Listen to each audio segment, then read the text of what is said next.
Taking a recipe and scaling it for mass production, especially when it has a shelf life, like something with dairy product in it, is one of the hardest business models to start. Our guest took his vegan Insta-Pho noodle soup recipe from kitchen to national distribution, and he's sharing all his delicious advice with us today. Stay tuned, everyone, for the Startup Life live show. Let's glow, okay?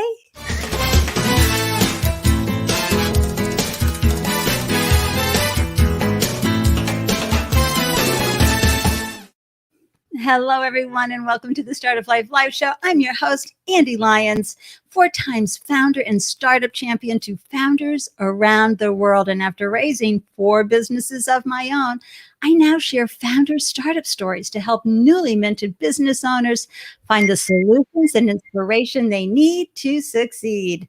So thank you for carving out time to tune in and up your founder game while cheering on another founder. And you never know, you may get a resource, you may find a tool or a solution, or just have a good old-fashioned aha moment while you're hearing another founder's stories. If you're joining us live today, please say hello in the comments section. Let us know where you're hailing from. And if you're watching the replay, please share #replay in the comment section so I can swing by and say hi and give you a big mwah of thanks for being here. If you like the founder stories and gems you're hearing today, please share this video link with your community and on your feed. And if you resonate with the show's mission of amplifying diverse voices while serving first-time founders around the world, please consider supporting Startup Life Live with your sponsorship via Patreon. And thank you for sharing your like love on this video wherever you're watching. We are live right now on LinkedIn, on YouTube, on Twitch, on Periscope, and on Facebook. So the reach is amazing, especially if you like it, because then we can reach more founders who want to hear these founder stories. So thank you for helping us maximize the joy and minimize the heartache from Founders Startup Life. All right, so I'm so excited to introduce you to our guest, JimmyTay. I learned about JimmyTay Trinh when he was in the comment threads. And I thought, wow, what is this guy up to? And of course, we love to amplify startup stories and other startup founders, right? And he shared his food business, and given one of my 4 businesses is a food business, I just got so excited to have him on the show, because it's one thing to launch your food business locally, but to take it nationally, it's a whole nother way of building a business. So let me tell you a little bit about JimmyTay. He's the founder of Naturally Noah's. Now, I'm going to bring up his wonderful packaging here, because it was formerly called Naughty Noah's, and it's a food business providing an array of delicious vegan instant pho noodle soups. And JimmyTay and his family members were suffering from chronic illnesses and obesity while they loved consuming pho noodles. So JimmyTay knew the instant soups on the shelf were toxic, and they were filled with high levels of sodium and saturated fat. And he said, I need to fix this. So check this out. Oh, look at that. We love food shows. A restaurateur who honed his craft at the Culinary Institute of America, JimmyTay knew he could create a healthy vegan version of pho noodles that would help his family and other folks lead healthier, sustainable lives. And you're going to love how he created a delicious variety of instant pho soups, figured out how to scale the recipes, designed the packaging, secured proper nutritional labeling. Oh boy, you know how hard that part is, right, folks? And beta tested in local stores, learned how to mass produce the recipes, and Naturally Noah's is now a nationally distributed food product. Oh boy, we're going to learn so much. Let's bring Jimmy to the room. Hey, Jimmy, welcome to the Startup Life Live Show. Hey, Ande, thanks for having me. It's a pleasure, really a privilege, and thank you for the invitation. This is really awesome. I'm so happy you're here. Where are you hailing from? I am hailing from, based in Houston, Texas. Today, been here for 11 years now. Congratulations. Yeah. I'm going to say a quick howdy do to some folks in the audience. Hey, Mia, how you doing? How's things in Denver? Hey, Mia, I am wearing I think like catwalk from the Sexiest Beauty. Where is this? It's called, I learned about the Sexiest Beauty, everybody. Hold on, just a little promo here. The Sexiest Beauty. And it's called Catwalk Coral. I was number 2000 on the orders. And it's a wonderful company, woman owned. Mia had the founder, Heather Fink, on her podcast, Shit We Don't Talk About. Go check her out, because just because you're Asian doesn't mean you can't be beautiful and sexy. Just saying. Right. So thank you for that. And hey, Kirsten, so happy to see you. I love watching you and the family having great times. And yes, Houston is Kirsten's hometown too, JimmyTay. Oh, awesome. And the great thing about Kirsten is she's from the UK, and her family has, or her business is this incredible Internet of Things device called Blue Maestro. So it can take temperatures, whether, a baby at its pacifier or up in space. I mean, it's a very cool business. So great. And one of my favorite fans, Asia. How are you doing, Asia? So happy you're here. Asia is a UX UI specialist. So everybody go check out her LinkedIn profile, see what she's up to. She is amazing. JimmyTay, back to you. Before we get into your incredible founder journey and what you've been up to and everything, tell us your exciting news. You got into a food accelerator program called SKU. And can you just share with folks just a little bit? Because I like to start off with a fun win.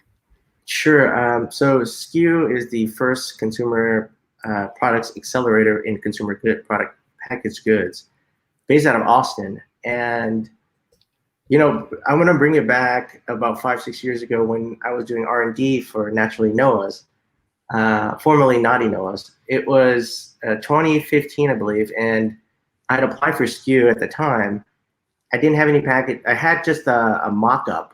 And I made it to the finals round, but then I wasn't chosen for the cohort, and because I didn't have any traction. So fast forward 6 years later, about earlier in March this year, I was picking up my daughter from pre-K, and I get this message reminder that there's the MO, which is the precursor of the SKU MO track. MO being minority owned, everybody. Yes, MO means minority owned. It's a collaboration between Naturally Austin and SKU.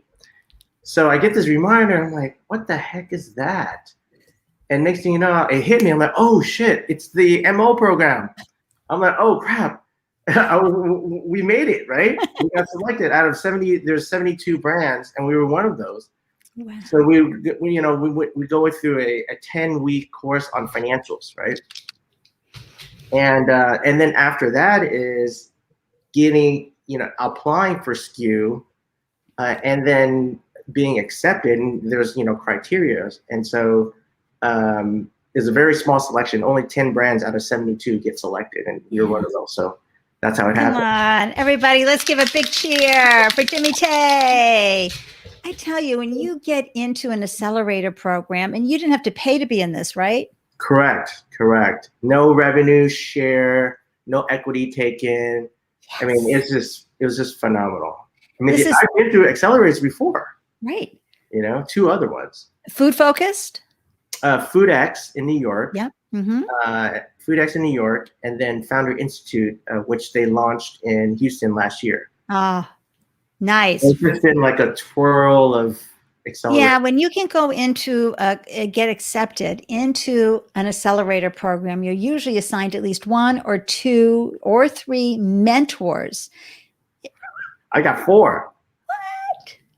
Yeah. 4 mentors in SKU?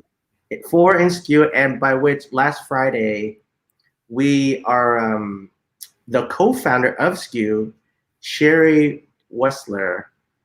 The co-founder of SKU has now been taken the role to be our team lead mentor. Oh, that is wonderful news. Awesome.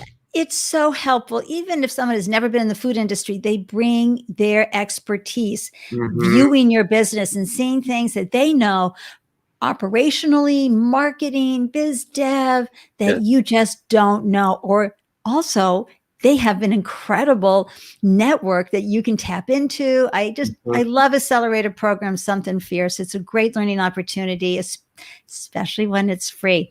All Yeah. right, so and yay, thank you, Asia. Exactly. Amazing. Congratulations. It is huge what you just accomplished. And, it's so funny as a dad and you've got this business and you've got family, you're busy, right? And all of a sudden, whoops. Oh, we're in. Okay. Got it. Got it. My wife is an entrepreneur too. She's an eye doctor. Yay. Like so many. You're talking about many hats. Like I've got it all. You do. You absolutely do.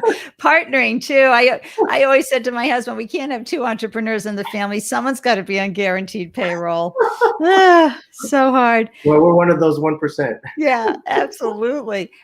So let's get into your origin story. There you were, a restaurateur. You'd gone through the Culinary Institute. So obviously you had a passion for food. Yeah. Tell us how you came to want to bring not just a delicious instant pho noodle, but you wanted to go vegan. Tell us that story and how that happened. So 10 years ago, about a decade ago, before I started culinary school, I was obese, almost 200 pounds. And my first course called Product Knowledge in culinary school, it really brought like that aha moment for me, like, holy shit, what am I eating? What am I consuming? And once I realized that, I cut all that processed food away, lost 50 pounds. And in the middle of my culinary training, my mother opened up our first Vietnamese restaurant in California, San Diego, where I was raised. And so I always had a passion for food. And then when I got into culinary school, I really honed my craft and pursued my passion. And when my mother opened the restaurant, I said, you know what? How come there's not a vegan or plant-based version of this, right? And so I looked at the instant noodle category and I'm like, okay, I think there's a play that we can add value into this category. And so I said, yeah, but every pho noodle recipe I've enjoyed has had beef and chicken and pork. Right. Why vegan? Why was that important to you? It was important because what I was seeing in consumer behavior and the market was that it was inundated with animal-based products. And fast forward, we're seeing this whole sustainability issue. Like, you know what? Let's make it vegan. Let's be a big differentiator in this space. Yep. And take my mother's recipe and qualify it and refine it and just reimagine what pho used to be, which is beef based, right? And so that's what I did. It took 3 years to do it. I can imagine. And folks, it's one thing, right, JimmyTay, to make that recipe in your kitchen and this is going to be the best vegan pho noodle recipe ever. Oh my gosh. No. And then put it in a container that is going to be sold on shelves here where they just have to add hot water, right? Right. And then get people to buy it in bulk, by the pallet to get it to a bunch of SKUs out to get them sold. This is really, really hard. So it took you how many years of R&D? 3 years of R&D from 2014 to 2016. What was the one ingredient that you found to be so necessary to keep the flavor, to keep it just feeling original and Vietnamese and part of your mom's recipe? Unless it's so top secret you can't share. No, I can share. The three main things with pho, Vietnamese noodles, really is the foundation is star anise, clove, and cinnamon. Yeah. Who knew? See, and that's great. And folks, believe it or not, you can't copyright and protect or patent a recipe, right, JimmyTay? You can, but it's actually going to be open to the public. You can patent it for sure, but it will be open to the patent office where Right. anybody can go and research it. So Right. we chose to make it a trade secret. Yeah. So, folks, this is the other thing. This is why you have to brand so properly when you are developing a food recipe. So, you figured it out, you made it vegan. The hardcore Vietnamese folks in the family all said, this works. No, they're like, this ain't gonna work. They're like, what? What are you doing? Like you're like sabotaging our culture here by doing this, right? And so I was just really all the way on the right field. I'm like, I'm gonna do what I believe to be true, to be good. And I did focus groups in the beginning, and it bombed. Good. I did in the beginning. It bombed. Like I did one in Houston, took it to California, my mother's restaurant, did like a blind taste test and pulled customers in, like, hey, taste this, and it bombed. They got like 1 or 2, maybe in a couple zeros.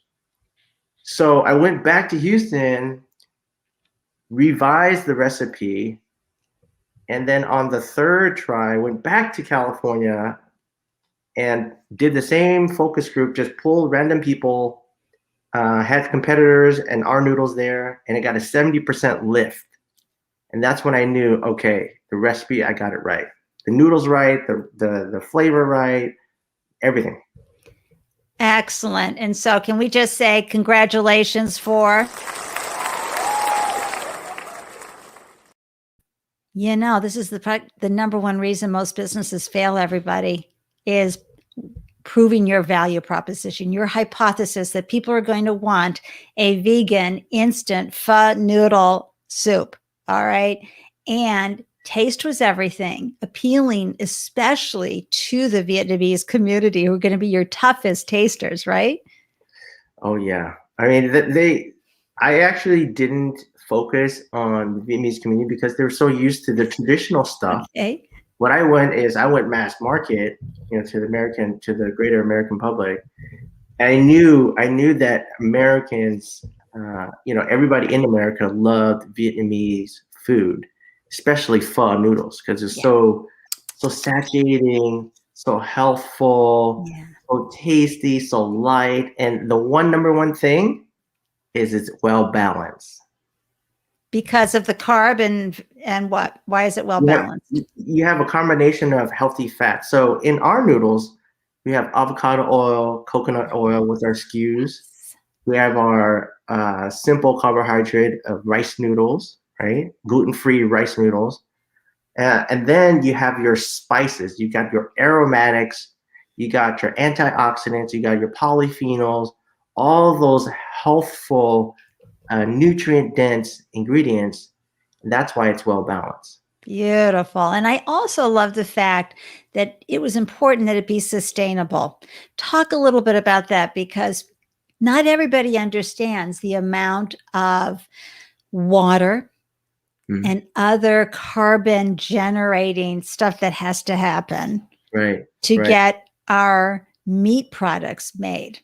Right. So before we went to market and doing our R&D, we looked at we looked from a global perspective, not just the US, but we looked at a global perspective, like, okay, what are brands doing? What are consumers saying? And what we saw was a really inundated, uneducated perspective.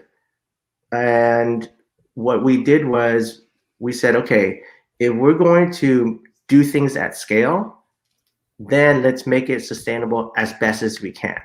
And so what we did was we kept all of our ingredients plant-based. And then we took our packaging, which you can't really tell, which we're doing a revision of it. It's recyclable, dishwasher safe, and reusable, that cup. Wow. Yeah. That's amazing. Mm-hmm. That's huge right there. But let's talk a little bit about the fact that, folks, right up there with truck and car carbon pollution is what it takes for that ground hamburger to come to your ground meat to come to your table, for that juicy, yummy hamburger. It's extraordinary. It's right up there with making those pair of jeans that you're wearing. It's really not sustainable. And that's why, you see the different, faux burgers, faux meats coming out, because our planet needs us to take a break. Okay. And if you're going to mass produce something, right, which you're doing, Chef JimmyTay, you are going to take this to the masses. We know from our younger millennials and from our Z generation, this is something they're looking for. They're not just into kale, they're into foods that meet the sustainable requirements. So you're not only packaging it properly, and this is the beauty, folks, of having a dried soup. Oh my gosh, versus a shelf life. Right. And you can do remarkable things with it. So talk a little bit about in scaling this recipe. What did you have to figure out? And did you find a co-packer, or did you choose to just set up the machinery in your own manufacturing site and do it yourself? We actually, our first go-to when we launched at the image that you saw earlier was Expo West, which is the natural organic trade show. We launched there first, and really we didn't have that much product, right? We took the production in-house at first for the first 2 years. As one does. I mean, you have to, in order to understand the economics, the time and everything. And so we took it in-house. My sister was in my business at the point. And our first biggest order from Cost Plus World Market was a $34,000 order. We're like, holy shit, How many units is that? I think it was like 20, it was like 30,000 units. Oh, so that's some serious pallet action. Yeah. Yeah. And see, folks, here's the thing about the food industry. You see all of these wonderful cups. You have to figure out how this goes in a box, how that box sits on a pallet, and who the heck is going to come by and pick it up. Yeah. It's so amazing. So the first time that we went to market, we did e-commerce first, Amazon, and then that was 2017, late 2017 on Noah's birthday, by the way, September. And then 2018, we said to Central Market here in Texas, we're like, okay, if we go with you, when we go to retail, we'll go with you. And so we did. We launched on Vietnamese Chinese New Year's in 2018 with Central Market. And those two relationships, Central Market, Cost Plus World Market, all of those deals were direct, like face-to-face, hey, let's meet, 10-minute conversation. Yep. And that was it. And they went to a local distributor, and the Cost Plus, we went direct. So going retail can be very expensive, just by the way, for the viewers, right? Yeah, we'll talk about that in a little bit, everybody. Yeah. I want to talk about how you went from, before we go any further, from naughty Noah's to naturally Noah's. Yeah, so naughty Noah's, well, when we were born, we wanted to be naughty against the food industry, right? And, our son Noah was just born. And now, since the pandemic, we did an audit on myself and the brand. We're like, well, what's our real purpose? What's our vision? What's our mission in this, right? And so now that Noah has matured, we're like, okay, we're going to revamp it, reinvent ourselves, and rebrand to naturally Noah's, because he's matured, he's evolved, and so that's where the evolution came about. Pivots happen, everybody. Yeah. One of my stories, I had a food manufacturing business, Goddess Granola. Yeah. And of course, it just seemed right. I love alliterations. You do too with Naughty Noah's. And I filed the copyright trademark. And now I'm about, Obon Pana's order for the snack size. Okay, I'm hitting the shelves running. And I because it takes a good 4 to 6 months to hear back from the trademark office, USPTO. I went through that too. And the next thing I know, they're like, nope, you can't use that name. I'm like, say what? I went through the same thing, Andy. JBL Holdings, who's the owner of, Panera Bread and Jimmy Choo Shoes and Noah's Einstein Coffee, right? Look, $1 billion company, okay, with multiple holdings, try to go after us. And guess what? What happened, Jimmy? They settled. They settled. They settled. for them. Yes. Good for them. I had a little easier situation. I was running up against Goddess Bar, which was produced by this beautiful bakery in Santa Rosa called Lotus Bakery. Uh-huh. I had an inkling they'd be like peace, love, and kindness, right? So I called and said, hey, and shared my Goddess granola story. And would you mind? He was like, no, go for it. I'm so excited for you. I go, thank you. And would you sign this very legal document for me? And he's like, sure. So I had to send it to him and send it back. But these are the things that can happen in the start of life world. And I'm so happy that you pivoted, only because you want people to grab your product and feel comfortable with it. And in this day and age, naughty, which is always nice, we like a little naughty in our life. It's Right. a little harder to brand. Right. And it doesn't have the opening door as much as naturally Noah's, because now you can skew all sorts of things with your product. So thank you so much for sharing that story. I'm going to just bring up a few comments. Hey, Karen Clark, I agree. It is so cool watching all of this. It's an amazing story. Yes, Heather.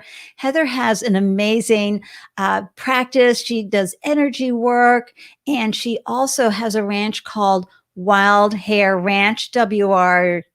Oh, Heather, just put your information in, because I'm never going to get it right every time. And does incredible work helping people like me and other women really shine in the world. And agree right there with you. Fist bump. Sustainability, says Asia, from production to distribution is appreciated. And Heather's saying she can't wait to try this product. I'm with you 100%. And Karen Clark is clap, clap, clap, clap, JimmyTay, because when you have a big company like that come after you, it's easy to go, ruh-roh, I'll change the name. But you held to it, and they settled. So that is a big, once again, such a big win. You know, I want to remind everybody that you're welcome to pop questions and comments into the threads during our conversation. And if you're watching the replay, go ahead and leave some questions that you have. We'd be happy to get back to you, because, you know, especially food founders, we have to stick together. It's not easy to launch a business. And for any founders watching, please amplify your brand. Throw the name of your business, the one-liner, and the URL into the comment thread so that we can celebrate you. Because every day you get up, that's a win, right? No matter what. Yay. We have a question from Asia here. Do you wanna... Oh, good. Asia. Did you have a mantra, mindset, or guiding principle that kept you focused when you faced opposition to your vision or needed to pivot? Oh, wow. Such a delicious question. That's great. That's an awesome question. Yeah, the mantra that I had was resiliency, and just keeping to your core, your belief of you, of your culture, whatever that is for you, whatever your culture is for you, just stick with that, your belief. Like, do not sway away from people that don't believe in you. Just keep doing what you're doing and do you. That's the biggest mantra and principle that I follow every day, and that's what's really kept me going up. And patience. You gotta have patience with yourself. You gotta have patience with your spouse. You gotta have patience with your kids. You gotta have patience with people, your sister, everybody. This is definitely. I can see that word on that pillow, JimmyTay. Patience, right? With everybody. They are not part of your founder journey. Only you know what you're going through. Only you know, have that vision. So relying on others to see your vision is really hard. Thank you, Asia, for that outstanding question. And thank you, JimmyTay, for that wonderful answer. That's going to help so many founders tuning in to remember, because we can go, say what? And bring it back and keep going, even when the evidence isn't there. Because look what JimmyTay went through with beta testing, right? Didn't get positive feedback, kept trying, and then he reached that point. So, so good, JimmyTay. So now you figured out, of course, how to scale the recipe. You had wonderful one-on-one meetings that got you into 2 huge accounts, Central Market, and what was the other one? Cost plus world market. Yeah. And that's direct. So that's beautiful because then you're keeping your margins. Yes. But, tell everybody how you came up with the pricing, because in this line of work, everyone, cost of goods sold is everything. Yeah. Because it takes a lot of money to produce this wonderful, let me just bring this back up, this wonderful product. You've got the packaging, you've got the labor.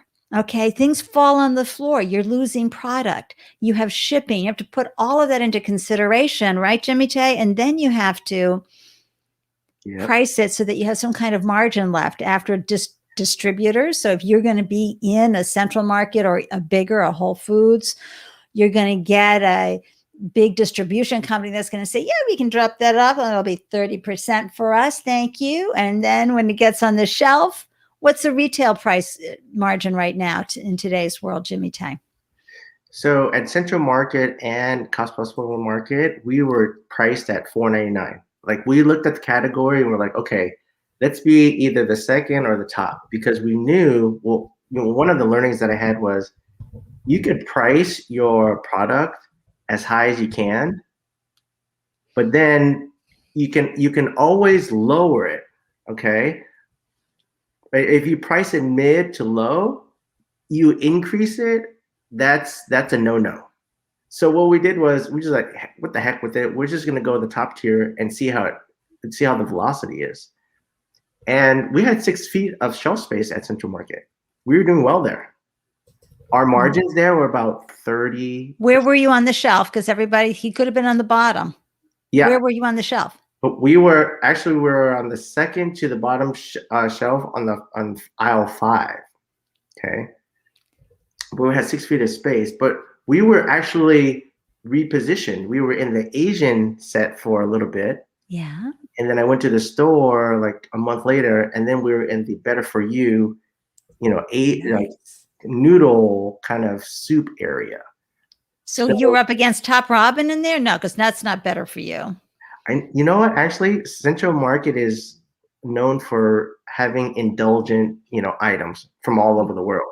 Oh, good. So they do have their ramen, section. Okay, believe it or not. But we were put in another set.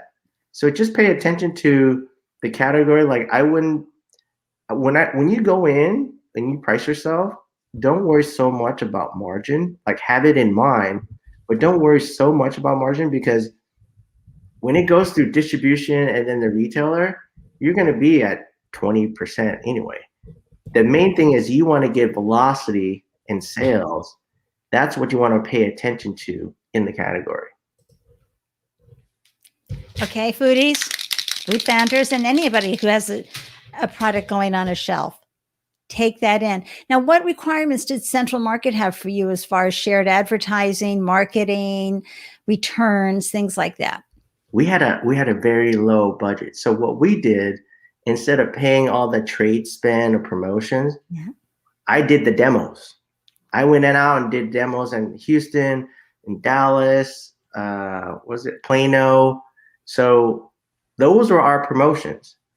And what we saw was a lift in our segment. Yeah. So it was cost effective to do that. At the same time, you got to account for the hours that you're there, right? The hour, the gas, and everything like that. But that's more of the cost effective way of doing it when you're starting out, because you want to get that interaction. You want to see what the customer is doing, and you're like eye level, it's priceless, everybody. It really is. I mean, certainly you can put it under your marketing ROI, customer acquisition, right? Costs. But it is so important because you see the look on their face. So if you're demoing and they're tasting it, you get to go and see, ooh, or ah. And so you go, okay, they said, what makes them a good fit for us? What is it about the psychographics, demographics of this customer that makes this a great customer acquisition that we can duplicate in other places? And how can we appeal to them? And then you hear their words and you go, oh, I can use that word in my marketing thing. So I'm having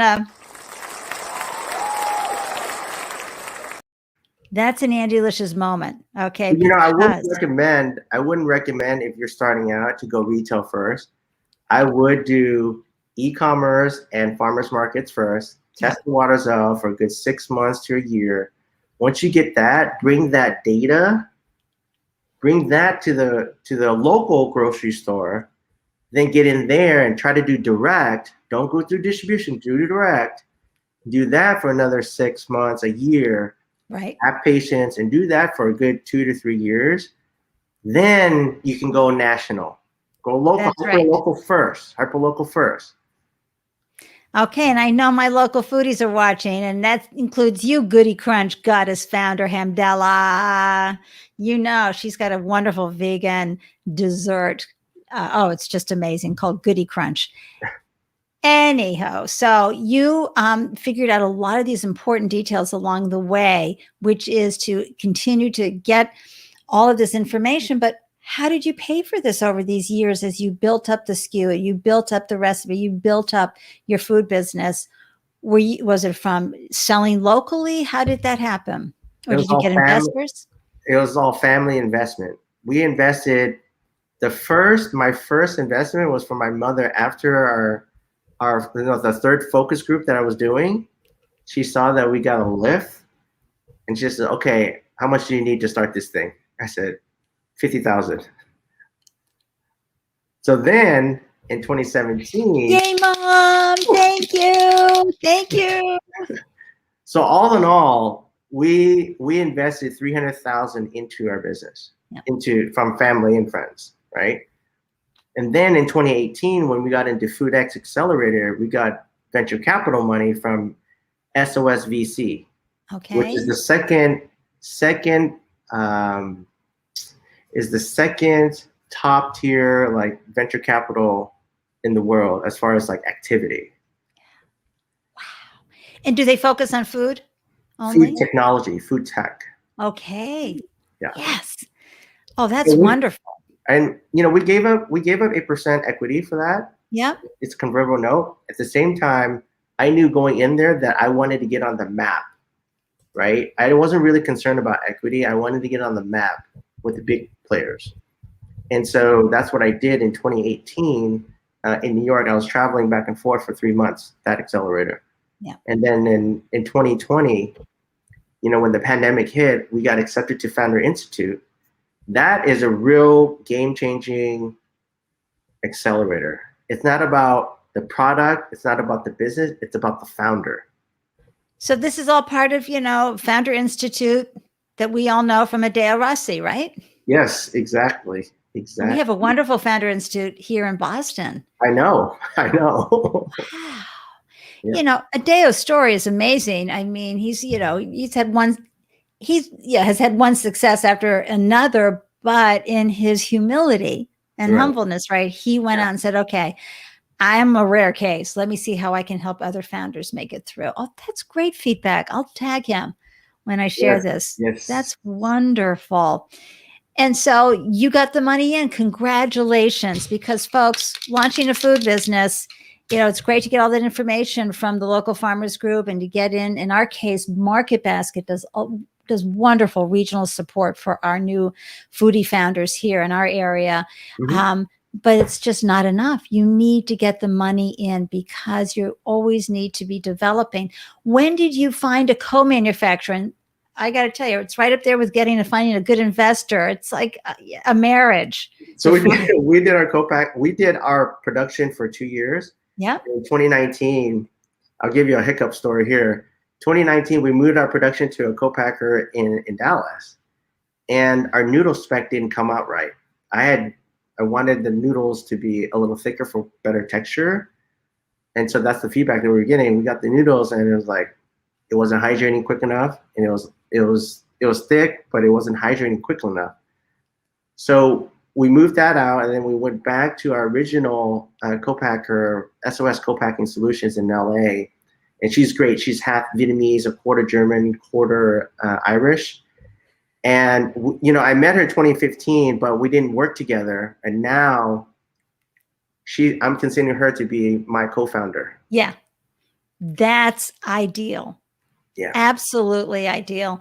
And can you imagine the heartache, folks? You take your recipe, you've been able to get it to a certain volume. You're Yeah. like, yeah, and consistency, the taste, everything's there. So finally you go and use a co-packer. Yeah. And there's like, not so much. Yeah. Oh, just stab you in the stomach. It's so horrible. I mean, Andy, you used the co-packer, right? Yeah. And let me tell you, and our granola was roasted. So like you couldn't have there are certainly more difficult products out there, but it didn't make the assembly process very easy. Mm-hmm. And boy, do you learn a lot about manufacturing as a food founder, because if you want to scale, if you want it to be pallets getting picked up and sent out, you've got to be ready to get that product in a sweet spot where it tastes great, looks great, and has the right pricing and consistent again and again and again, where you're pulling off after a big run and just choosing one randomly. Then you've got, in my case, I had a shelf life. So, By the way, it's really imperative for everyone to pay attention to the co-manufacturing part. Yeah. It's not always that easy to select a co-manufacturer. Mm-mm. And so be cognizant, be conscious, and see how you can do it at scale at a very low cost as you can. Yep. Because when you go in, investors, if you're looking for investment, investors want a systematic brand or a systematic business where they can just plug their money in and can scale. That's what investors want. So pay attention when you're going into your category, your food product. Say, okay, how can I scale this quickly? How can I scale it quickly, sustainably, make it taste and keep the integrity, the quality great, and scale it up? So right. Those are three very important things. Outstanding, because volume is everything, folks. At the end of the day, that's where you make your money. Exactly. You go after.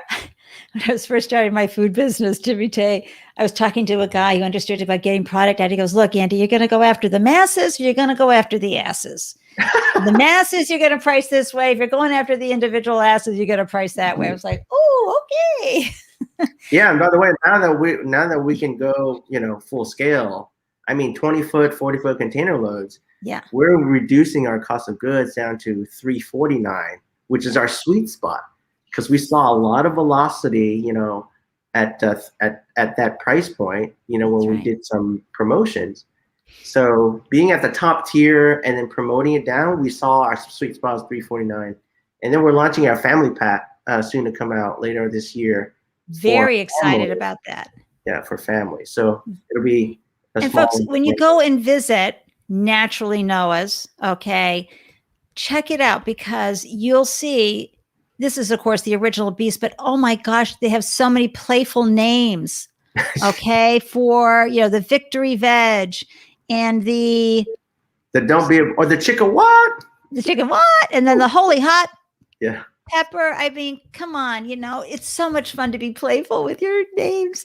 But let's talk about something that folks may not know about the food industry.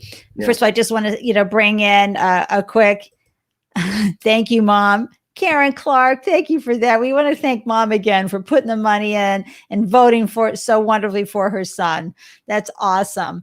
But I want to talk a little bit about the nutritional label. This is another thing that folks don't understand. That's so, what the food industry has to contend with. You have to have a nutritional label. Will you talk to people and share a little bit about that process, please? Yes, sure. So when you're looking at nutrition, you're looking at your ingredients, you actually have to outsource to get that labeling correct. And so when we were doing that, we were like, okay, I'm a really big fan of label reading. So we wanted to be really tight on when consumers are looking at our products, hey, what are they looking at? So we configured our standard by the FDA. Being you're in the grocery aisle, all you're mandated by is the FDA. USDA is like for other proteins, like animal protein. But when you're in the middle, FDA, so it's less lenient as far as from a labeling standpoint when you're doing your labels. And I would recommend that you and I could put it, I can give it in the chat. A resource for that. Excellent. Yeah, pop that baby in there, and I'll put it right into the show notes as well. Okay. It's key. We have here in Massachusetts, we have the UMass in Worcester will do one up for you. And another little tip, everybody, we have, because going to food shows, very helpful. Yes, no? Mm-hmm.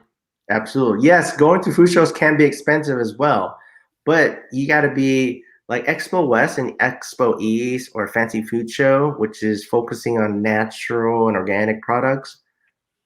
Those shows can be expensive. So as far as like exhibiting, and we exhibited for 3 years in a row, right? Right. I would recommend going there as a attendee first. In the space first, check out the landscape. Then if you've got the capital, I would say, maybe try it for a year. Well, JimmyTay, here in Boston, in Massachusetts, the Commonwealth of Massachusetts has an agricultural department.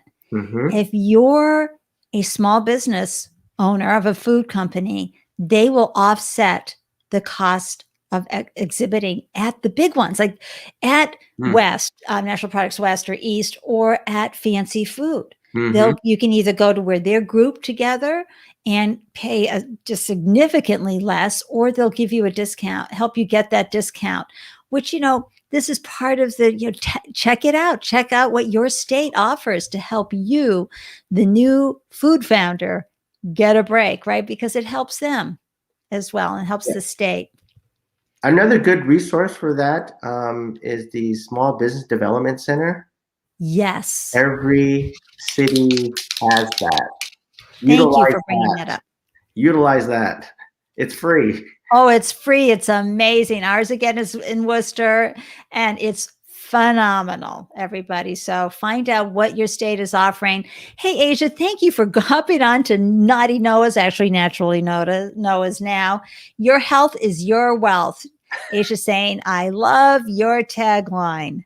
Absolutely. You can have the fun noodles and not worry about your blood pressure skyrocketing from the sodium or your waistline getting affected from the not so healthy fats, because Naturally Noah's has the good fat and the good ingredients in there to keep your body balanced. I love that. Something fierce. Now, you're a dad. How many kids? I got 2, 6.5 and 3.5. Well, and I don't know if Kirsten's still listening to this, but anybody in Texas, first of all, any founder, Kirsten, she has 3 beautiful daughters, so much fun. And I know this because I get to watch her on Instagram and Facebook, share her family stories.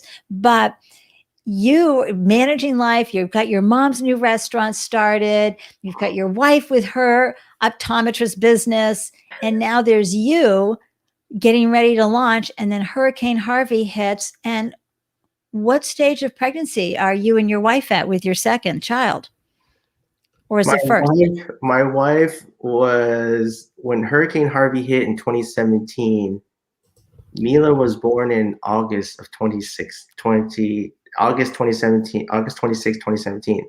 So she was 30, she was at 36 weeks. Full term is 39 weeks, right? Yep, or 40, yep. Yep, 40. So she was at 36 weeks. And lo and behold, we had launched at Expo West that year in March 2017. I did my first half Ironman, full Ironman 2 weeks apart. So that same year. And then the hurricane comes, and my wife was 36 weeks, and she was born during Hurricane Harvey in the car. Wait a minute. So what happened? So Hurricane Harvey is hitting hard. We all remember Hurricane Harvey. I mean, the flooding was insane. Yeah. And so you're going to try to, she got what? Her water broke. She went into labor. We live in central Houston on the Beltway and I-10, and it was my first hurricane experience, being raised in California. So my wife says, hey, we have to go to Cypress, her brother's house. I'm like, okay, let's go there. We get there at 12:30 in the afternoon. It's still sun shining, right? And next thing you know, my wife's like, hey, I have to use the restroom. I'm like, okay. No, she goes, oh, I have to go poop. I'm like, all right, go poop. She goes, next thing you know, she's screaming I'm like, oh shit. So I open I'm rushing to the restroom, I open the door. Next thing you know, I see blood. I'm like, oh crap, we gotta go. Little did I hear, she says the baby's head is out. And then we get into the car, SUV, and my brother-in-law's like, you're not gonna make it, go to the urgent care down the street on Barker Cypress, right? We get there, and I'm trying to reverse park the car. My wife's like, get the F out of the car. I get out of the car, and as a woman delivering will do. yeah, I get out of the car, and I go inside. I'm like, I'm having an emergency delivery. I need your help. I come out, open the passenger door, Mila's out. Oh my God. Yeah. On top of that, one block down, there was a tornado that hit the Walgreens there. So the nurse, and mind you, the urgent care doesn't have any equipment to deliver a baby. So they did what they could. They were trying to move us to another room that was more secure. I mean, there's no APGAR score going on. There's not the usual things that one does. No, it happened literally in 2 minutes that she came out. Oh, and then we had to wait. Yeah, we had to wait before the tornado had to pass before we can get transferred to the hospital that we were supposed to deliver at, which was supposed to be the following week, but it was all happening that day, that moment. Oh my gosh. I got to tell you, that's yeah. I agree, Karen. And then Karen wants to let you know, happy belated Father's Day. Thank you. What a story, Daddy-O and Mama. Oh my gosh. And then the next month we launched Naughty Noahs. Yeah. By the way. Oh, by the way, as one does as a founder, because the baby was just born while a tornado was landing and they were born in the car unexpectedly and the hurricane was happening. And by the way, we're launching next week because yes, that's why, founders can do hard things, folks.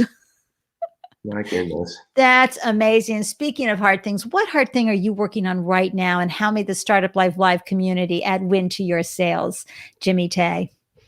The hardest thing right now is how to rebrand it the right way. Yeah. Yeah. Yeah. So when you say rebrand it the right way, what does that mean? That means looking at your vision. Yep. Your mission, your purpose, your core values, and the people that you want to surround yourself with and the people that you want to bring on board. Right. That's the most crucial thing. Team is so important. Team. You just can't do it yourself. You cannot do it yourself. Absolutely. It's like outstanding founder advice right there. And so in the branding process too, you also along the way, I'm sure have understood your brand promise. And I see as an observer and as someone who goes deep into brand promises and branding, I know that your brand, I can trust. I can trust it to be clean. I can trust it to be sustainable. I can trust it to be delicious. And folks, whenever you have conversations with your customers, tap into that emotional connection. That brand promise is so important that you understand the language that your customers want to hear and that relationship, that reciprocity, and that promise, that trust. So I love that. And you're right. Rebranding is not that easy. But I know that you'll take what you have here, which is, you still have playful in there. Got to say that to me is also a wonderful brand promise and will be playful. Yes, ma'am. and so, that's a lot to bring naturally Noahs. And I really love the Noahs. I love the fact that you see the noodles and the chopsticks right there in the O. I think that is wonderful. I love the angle of the Vietnamese and pho noodles. I love everything about it. So I think you've done a great job with labeling. I think it's going to be like Dunkin' Donuts. They're only going to see the recognition of Noahs. You can call it naughty, naturally, anything Noahs. They're going to just know Noahs is pho. Fabulous. One of the other things that I wanted to share, a big value proposition is authenticity. Is that you have a Vietnamese founder making Vietnamese food. With the twist.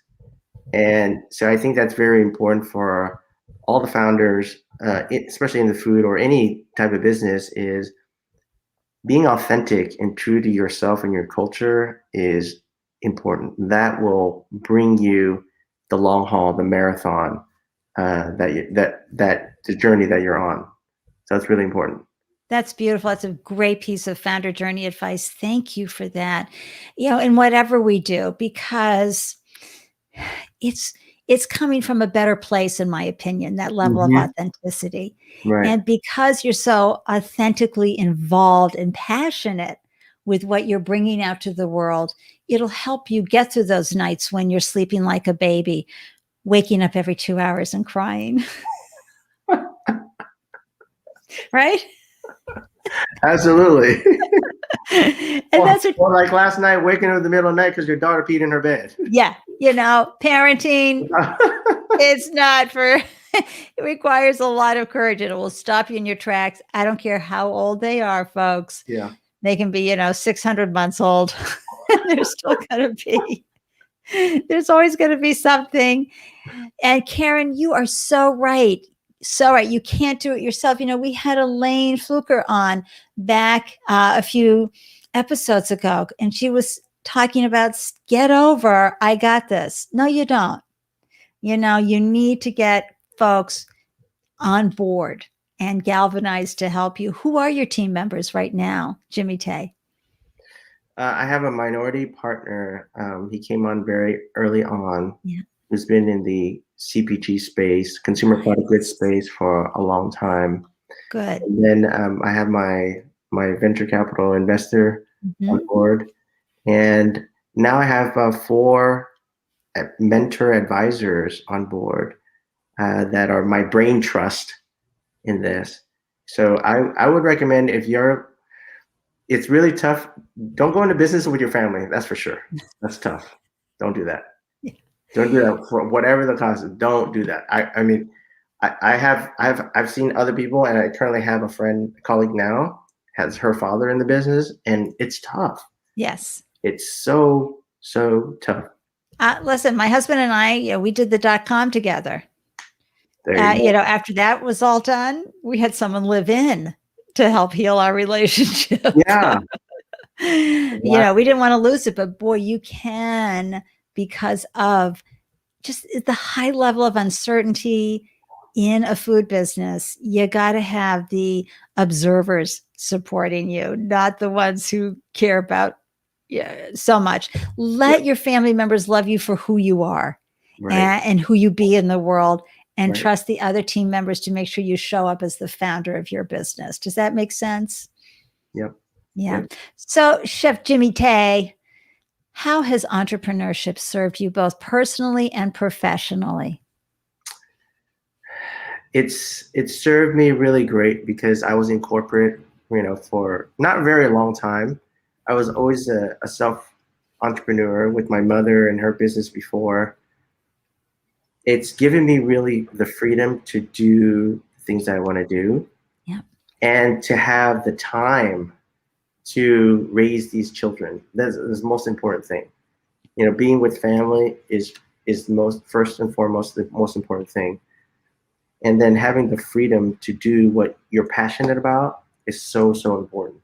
Because at the end of the day, when you don't have your business, what are you going to have? Well, you're talking to an entrepreneur, so I'm with you 100% on that. Yeah. It is just I have to have that level of purpose for me to be fully expressed, as do you. Exactly. Yeah. And not having to tell someone I've got to choose between work and family, even though, you're going to be texting away at the ball game, or you're going to be texting away in the carpool line, trying to keep moving things forward.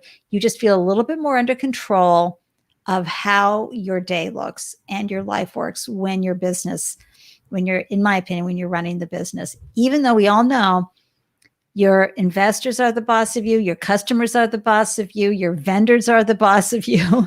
Can we just bring in one more piece of information that just clicked to me when I said vendors? In the food industry, one of the hardest things for us to do is nail down who's bringing in that beautiful vegan rice flour for the noodles? Who's bringing in all those ingredients?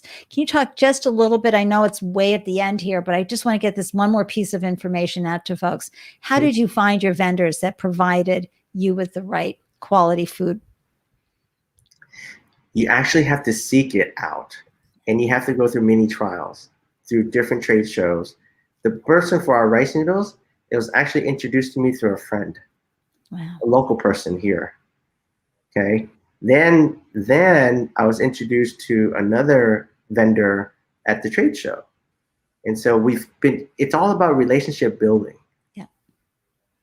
And you have to have your values and your principles when you're developing your product. Have that at the forefront, and you'll go a long ways to finding who you need to find. Because look, you're going to attract those vendors, those people that are on the same wavelength, the same board as you. Once you have crystallized your principles and your values, you're all set. Excellent. Thank you for that last piece of deliciousness, the delicious golden nugget. Oh, I'm so grateful for that. Food founders, you are all knowing what I'm talking about. Hey, Asia, let's just give a round of applause to Asia. She's working on her website, Asia, LAKAY.net.hero. I'll put the links in here. We are tomorrow. We are the builders of our dreams. Congratulations, Asia, on your business and everything that you're doing and bringing to the world. And Karen, boy, you hit the nail on the head. Family, it's a good safety net. Oh, yeah, because they love you no matter what. You're going to come home, they're going to go, hey, Daddy. They're not going to care that you're the founder, co-founder of Naturally Noah's. They're going to care that your daddy's showing up, or you're the husband showing up, or the brother, etc. So good. And yes, Asia, I had great insights from Jimmy. Thank you so much, JimmyTay, for gracing us with your presence. I'm going to pop you. Oh, wait a minute. You put the link in. Hold on. I'm going to grab this link, everybody. Oh, No, got it. Not yet. He's got to go. All right. Okay, I'm going to pop you into the green room, and I'm going to wrap up real quickly.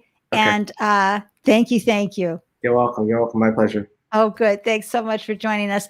Oh my gosh, everybody. I get so carried away. Jimmy's got to get off to a meeting. So I want to wrap up and just say that was amazing. Please feel free to reach out to both of us with any questions or comments that you have around the food industry and how we can help you. Let me tell you quickly who is on Friday on Fab Female Founder Friday. It's the amazing Marie Roker, and she's Roker Jones. She's a social impact startup founder for over 10 years. She has been leading gender and racial diversity strategies to create cultural change. And as a seasoned founder, she's now the co-CEO of Esteem, a platform that organizes equalathons, hackathons for equality, a first of its kind virtual DEI events that connect tech companies that uphold diversity and inclusion commitments to underrepresented tech talent who want to work for those companies. And how do you know whenever I post a new show? You hop on over and join my meetup group. That's how. Scan the QR code or visit that link below. You'll find out all the good stuff there. Every time I launch a new show, it shows up there, and you can find out how to tune in via LinkedIn, YouTube, or Facebook. Thank you so much for tuning in. And remember, you're stronger than you seem, braver than you think, and definitely wicked smarter than you ever think you are. Thanks for tuning in. Can't wait to see you next. Mwah. Bye.